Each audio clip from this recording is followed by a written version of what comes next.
Former House and Urban Development Secretary Dr. Ben Carson speaking out in the Washington Post saying, quote, moving our focus from equality to equity will not defeat racism. America First Policy Institute's Jack Brewer joining me now with his take on all of this.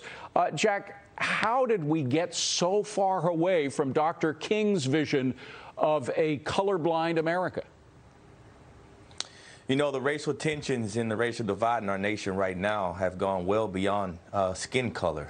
It's now going into society, and you see organizations like Black Lives Matter enriching themselves, and you see politicians like the Congressional Black Caucus. They raise millions and millions of dollars by inciting the flames of division in our nation, and it's really sad. I mean, this is how people are staying in power. You think about it, you look at our communities, and you see that our reading and math proficiency levels are so low, educational levels are so low. We have fatherlessness running rampant throughout our black culture. You would think this would cause leaders, particularly black leaders, to stand up against this, but it doesn't. They continue to want to perpetuate this evilness so that they can stay in power, raise money, and keep folks voting for those democratic policies that have failed not just black America, but every segment of American society. So, Jack, you're saying that they are putting money and power ahead of racial equity, even though they continue to talk about it.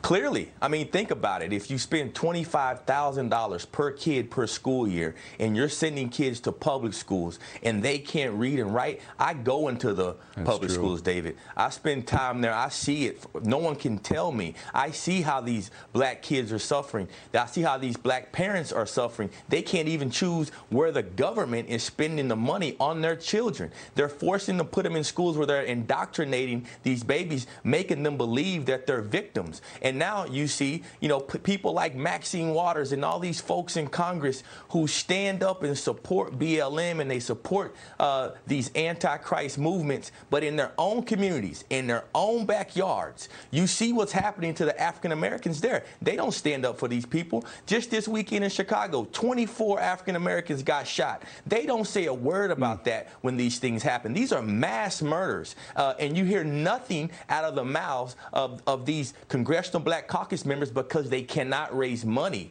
for it. They cannot put money into their political parties, so they don't say a word about it. Well, you have been hearing some things from Maxine Waters over the weekend, and it's not the sort of things that you and I might agree on. Let me just play. Maxine Waters was in Minnesota, and she was talking to some people who were involved in the unrest there, some of which has spilled into violent forms of unrest. Let me just play her remarks and then get your reaction. Go ahead. Well, we got to stay on the streets, and we've got to get more active. We've got to get more confrontational. We've got to make sure that they know that we mean business. What does more confrontational mean, Jack?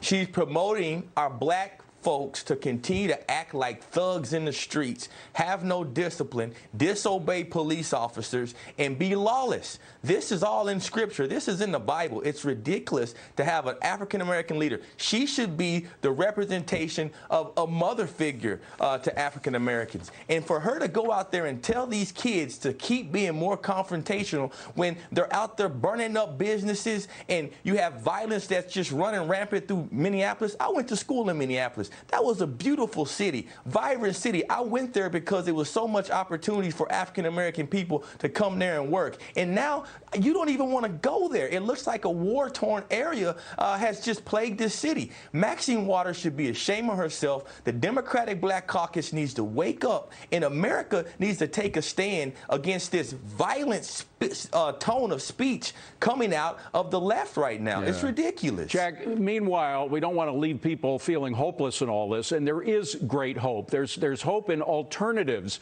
that really haven't been explored sufficiently. A lot of African Americans realize that charter schools and various policies that give parents and individual students more choice do work. They provide a competitive environment in which these kids very often thrive. There are organizations that allow these opportunities to exist, but they are defeated every time they come up to a vote in Congress by the Congressional Black Caucus. They're highly opposed by the teachers' unions themselves, because a lot of these schools are non-union. How are things going to work out there? Won't sanity gain the upper hand eventually in providing more choice for education for inner-city kids?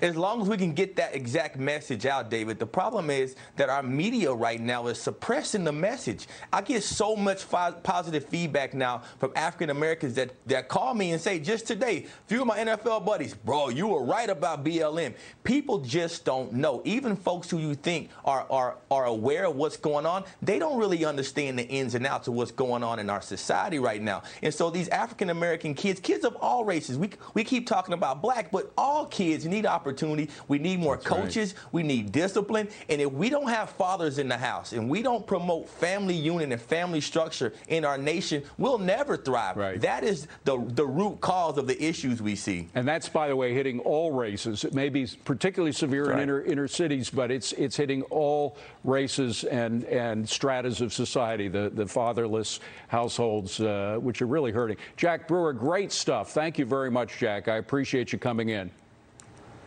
God bless you, David. Thank you. Same to you.